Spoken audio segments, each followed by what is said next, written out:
Assalamualaikum warahmatullahi wabarakatuh. Sebelumnya, perkenalkan nama saya Malva Zahra Junior dari kelas 1D dengan NIM 1246000082. Kali ini saya akan menjelaskan mengenai intelijensi. Nah, secara umum, intelijensi adalah istilah yang menggambarkan kecerdasan atau kepandaian dan kemampuan untuk memecahkan persoalan yang dihadapi. Lalu adapun intelijensi menurut ahli yang pertama menurut Alfred Binet, yaitu sisi tunggal dari karakteristik yang berkembang sejalan dengan kematangan seseorang. Terdiri dari 3 komponen, yaitu komponen kemampuan untuk mengarahkan, kemampuan mengubah arah, dan kemampuan untuk mengkritik diri.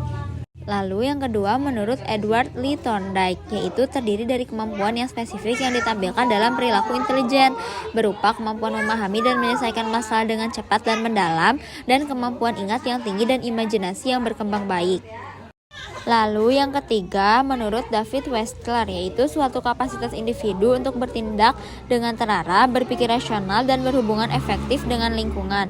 Lalu yang keempat menurut L.L. Turnstone dan Thelma G. Turnstone, yaitu terdiri dari sejumlah kemampuan mental primer, dapat diukur dengan melihat sampel perilaku dalam 6 bidang yang berarti didasari oleh bekerjanya kemampuan mental tertentu yang menjadi dasar performansi dari tugas tertentu. Lalu adapun faktor umum yang mempengaruhi intelijensi terdiri dari faktor umum verbal dan performance. Faktor umum verbal terdiri dari 3. Yang pertama, verbal meaning, yaitu pemahaman hubungan kata, kosakata dan penguasaan komunikasi lisan.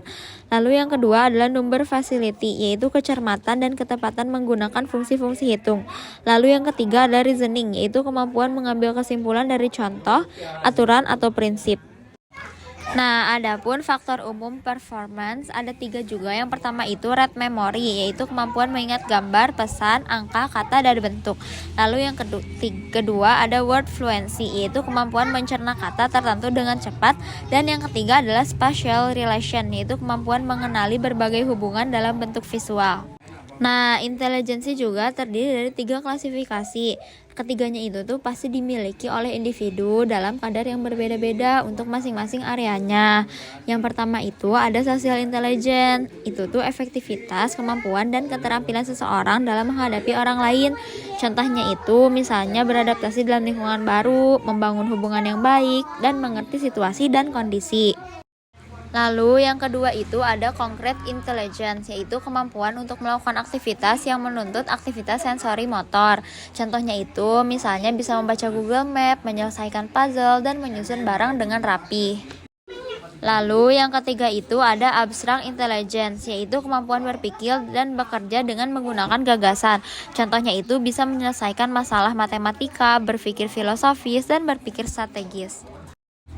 Lalu adapun intelijensi menurut konsep Piaget itu didasari pada aspek perkembangan kognitif, tidak dilihat sebagai sesuatu yang dapat didefinisikan secara kuantitatif, melainkan pada prinsip, daya pikir atau kekuatan mental anak yang berbeda usia akan berbeda pula secara kualitatif. Jadi maksudnya itu intelijensi itu tidak hanya dapat diukur dengan hanya angka atau IQ, tapi lebih pada cara berpikir seseorang seiring bertambahnya usia. Jadi contohnya itu misalnya anak kecil itu hanya bisa berpikir konkret atau mengenal yang nyata, sedangkan orang dewasa itu bisa berpikir abstrak, bisa memikirkan ide-ide, teori-teori, dan kemungkinan-kemungkinan. Nah, lalu intelijensi itu merupakan contoh kasus adaptasi biologis. Jadi maksudnya itu intelijensi itu hasil evolusi yang memungkinkan manusia beradaptasi lebih baik dengan dunia sekitarnya. Contohnya itu manusia itu menggunakan intelijen untuk membuat alat, menemukan makanan, dan membangun tempat tinggal. Lalu, intelijensi itu suatu bentuk keseimbangan yang dituju oleh semua struktur kognitif. Jadi maksudnya itu intelijensi itu membantu menjaga keseimbangan pemahaman saat menghadapi dunia yang terus berubah. Contohnya itu saat mendapatkan informasi baru, otak itu akan coba menyesuaikan agar bisa memahami hal baru tersebut. Lalu, intelijensi adalah suatu sistem operasi kehidupan dan tindakan. Jadi maksudnya itu intelijensi memungkinkan untuk berpikir, belajar, dan beradaptasi sehingga bisa bertindak baik dalam segala situasi. Contohnya itu kita bisa mengambil keputusan sesuai informasi yang kita dapatkan. Lalu, intelijensi itu sifatnya umum dan tidak tekankan pentingnya perbedaan individual. Jadi maksudnya itu, setiap individu dianggap memiliki potensi intelijensi dasar yang bisa diaplikasikan pada berbagai situasi tanpa memprioritaskan keragaman individu. Contohnya itu, kemampuan logika dasar manusia. Nah, lalu intelijensi itu dapat dilihat dari aspek isi, struktur, dan fungsi, dikaitkan dengan periodisasi perkembangan biologis anak, yaitu proses asimilasi, akomodasi, skema, dan equilibrium, dan tahap sensori motor, pro-operasional, konkret operasional, dan formal operasional. Nah, perkembangan intelijensi juga tidak terlepas dari perkembangan mental. Perkembangan mental ini erat hubungannya dengan pusat saraf yang terdiri dari 3 lapisan. Yang pertama itu adalah infragranula, yaitu berhubungan dengan kemampuan dalam perkembangan reflektis yang dibawa sejak lahir. Ada 90% waktu lahir. Jadi maksudnya itu 90% kemampuan refleks ini sudah ada dan dapat langsung berfungsi begitu bayi lahir. Contohnya itu respon terhadap rasa sakit. Lalu yang kedua itu adalah granula, berkaitan dengan feeling, ada 75% waktu lahir.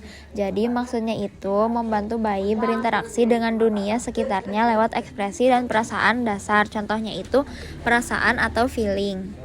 Lalu yang ketiga itu adalah supergranula, berkaitan dengan mental ability, kemampuan ditopang oleh supergranula. Ada 50% sejak lahir. Jadi maksudnya itu sudah ada tapi banyak berkembang seiring dengan pengalaman dan pembelajaran yang terjadi setelah kelahiran. Contohnya itu kemampuan mental atau intelektual yang lebih kompleks dan berhubungan dengan kemampuan berpikir, memecahkan masalah, dan belajar. Lalu adapun faktor yang mempengaruhi perkembangan intelijensi. Yang pertama, ada kesempatan berbicara dengan orang dewasa. Yang kedua, ada tempat lain di rumah. 3, kesempatan saling bergaul antar anak. 4, lingkungan rumah yang tentram. 5, adanya tanggung jawab pasti masing-masing individu di rumah. 6, orang tua membacakan cerita. 7, menggunakan bahasa yang baik. 8, memberikan jawaban hati-hati pada anak. 9, memberi kesempatan untuk menyatakan keinginannya. Dan yang terakhir, menciptakan situasi saling menghargai. Mungkin cukup sekian yang bisa saya sampaikan untuk materi intelijensi. Mohon maaf apabila ada kekurangan. Terima kasih. Wassalamualaikum warahmatullahi wabarakatuh.